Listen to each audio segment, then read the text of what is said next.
श्रावण मास महात्म्य 12वां अध्याय। जय श्री कृष्णा भाइयों और बहनों, आज के वीडियो में मैं आपको श्रावण मास महात्म्य के 12वें अध्याय की कथा सुना रही हूँ। इसमें स्वर्ण गौरी व्रत के बारे में बताया गया है। तो चलिए मैं कथा शुरू कर रही हूँ। श्री शंकर भगवान ने श्री सनत कुमार जी से कहा, हे तात, अब मैं तुमसे श्रावण मास के शुक्ल पक्ष की तृतीया तिथि को किया जाने वाला शुभ स्वर्ण गौरी व्रत कहूँगा। उस दिन साधक को प्रातःकाल उठकर स्नानादि करके संकल्प करना चाहिए। षोडशोपचार से भगवान सदाशिव और पार्वती जी का पूजन अर्चन करने के बाद यह प्रार्थना करना चाहिए, हे देवाधिदेव, हे जगतपते, हे सुरोत्तम, मेरी पूजा आप स्वीकार करिए। महादेवी भवानी के व्रत की पूर्ति के 16 वायन दंपतियों को देने चाहिए और कहना चाहिए कि मैं भवानी के प्रीत्यर्थ तथा व्रत पूर्ति के निमित्त आप ब्राह्मणों को वायन देती हूँ। चावल के आटे से बनाए गए 16 पकवान बांस की 16 टोकरियों में रखकर व्यास वस्त्रों से युक्त करके सपत्नीक 16 ब्राह्मणों को बुलाकर इस प्रकार निवेदन करते हैं, मैं व्रत की संपूर्णता और फल प्राप्ति करने हेतु यह वायन देती हूँ। अलंकार आदि से संपन्न वे पतिव्रत धर्मयुक्त शोभन सुवासिनी इसे स्वीकार कीजिए। इस तरह 16 वर्ष, 8 वर्ष, 4 या 1 वर्ष व्रत करके उद्यापन करना चाहिए। अर्चन की समाप्ति पर कथा सुनकर व्यास का भी अर्चन करना चाहिए। सनत कुमार जी ने भगवान श्री सदाशिव से कहा, हे प्रभु, इस व्रत को किसने किया था, इसका महात्म्य क्या है, आप यह सब भी मुझे बतलाइए। भगवान श्री सदाशिव ने कहा, हे ब्रह्मपुत्र, आपने बहुत अच्छी बात पूछी है, मैं सब कुछ तुम्हें बतलाता हूँ। हे महाभाग, यह स्वर्णगौरी व्रत प्राणियों को धन धान्य से सुखी करने वाला है। प्राचीन काल में सरस्वती नदी के किनारे सुविला नाम की एक प्रसिद्ध नगरी थी। उसमें कुबेर के तुल्य चंद्रप्रभा नाम वाला राजा राज्य करता था। उसकी महादेवी तथा विशाला नाम की 2 अति सुंदर रानियां थीं। उन दोनों में से राजा को बड़ी रानी महादेवी अधिक प्रिय थी। राजा उसे देह प्राण से भी ज़्यादा चाहता था और उस पर प्राण निछावर करता था। एक दिन राजा शिकार खेलने के लिए वन में गया।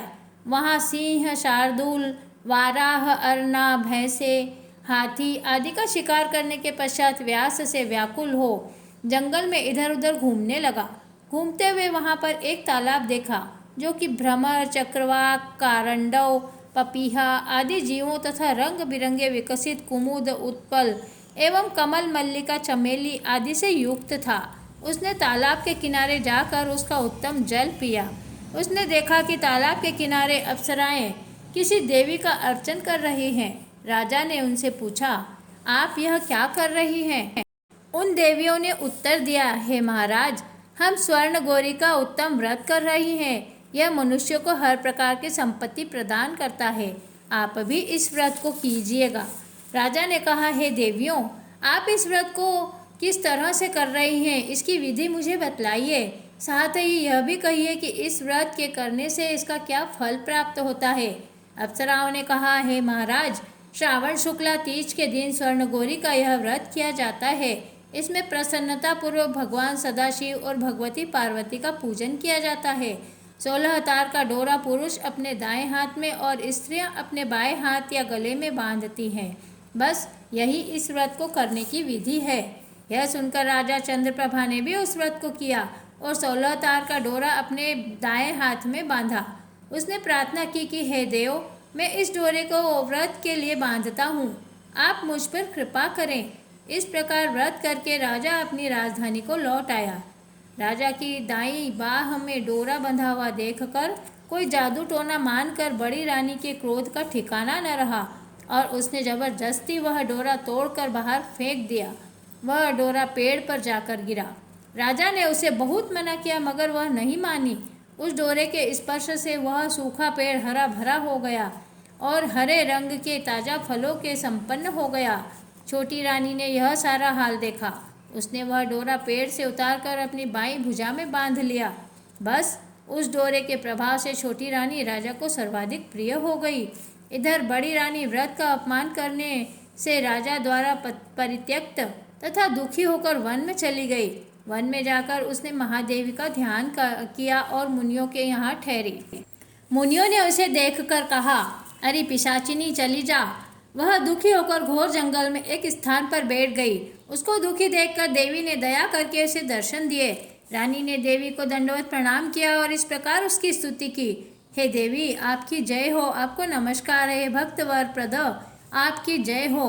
हे शंकर वामांगे आपकी जय हो। हे मंगल रूपे मंगला आपकी जय हो। इस प्रकार बड़ी रानी ने देवी से वर प्राप्त करके गौरी का पूजन किया। व्रत के प्रभाव से राजा जंगल में गया और बड़ी रानी को वापस ले आया। देवी के प्रसाद से राजा तथा दोनों रानियों की सभी इच्छाएं पूर्ण हो गई। दोनों रानियों सहित राजा संपूर्ण राज्य का उपभोग करके समृद्धिशाली हो गया। अंत में दोनों पत्नियों सहित राजा शिवलोक को चला गया।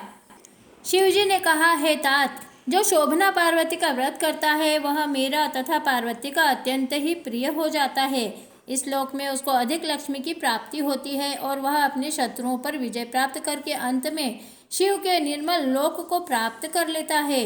हे महामुनि, तुम अब सावधान होकर इस व्रत की उद्यापन विधि को सुनो। शुभ तिथि, शुभ वार, चंद्र बल, तारा बल हो जाने पर मंडप में अष्टदल कमल के ऊपर धान्य, उसके ऊपर पटा रखना चाहिए, घट रखना चाहिए।